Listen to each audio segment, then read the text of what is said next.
కృష్ణుడు కురుక్షేత్ర యుద్ధం అయిపోయిన తర్వాత హస్తినాపురం నుంచి ద్వారకకి వెళ్తున్న దారిలో మధ్యలో ఉదంకుడి ఆశ్రమం ఉంది. ఉదంకుడి మీద ప్రేమతో కృష్ణుడు ఉదం ఉదంక మహర్షి ఆశ్రమానికి వెళ్ళాడు. వెళ్ వెళ్తే కృష్ణుడిని ఉదంకుడు అన్నాడు, ఇద్దరు అన్నదమ్ముళ్ళు కొట్టుకుని కురుక్షేత్ర యుద్ధం చేస్తుంటే నువ్వెందుకు ఆపలేదు, నువ్వు దిక్కుమాలిన చావు చేస్తావని ఉదంకుడు శపించాడు కృష్ణుడిని.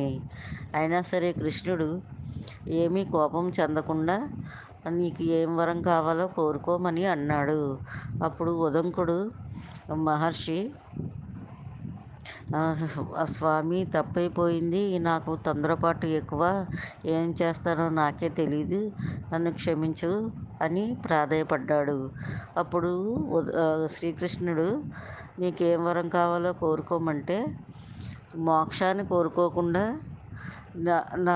నేను ఇక్కడ అడవిలో ఉన్నాను, నాకు ఆచమనం చేయడానికి స్నానం చేయడానికి ఇక్కడ నీళ్లు లేవు, నీళ్లు నాకు ప్రసాదించు అని అడిగితే, అప్పుడు నువ్వు కోరుకున్నప్పుడు కృష్ణ అని పిలువు, అప్పుడు నీకు నీకు నీళ్లు వచ్చే ఏర్పాటు చేస్తాను అన్నాడు.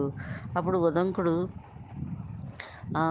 కృష్ణుడు వెళ్ళిపోయాక కృష్ణ నాకు మంచినీళ్ళు కావాలి అంటే, అప్పుడు ఒక మేఘాలు వచ్చి ఉదంకుడు ఉన్న చోటకి వచ్చి మేఘాలు వర్షాన్ని కురిపించాయి.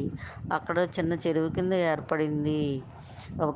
ఉదంకుడు ఆ చెరువులో నీళ్లు ఉదంకుడు వాడుకునేవాడు.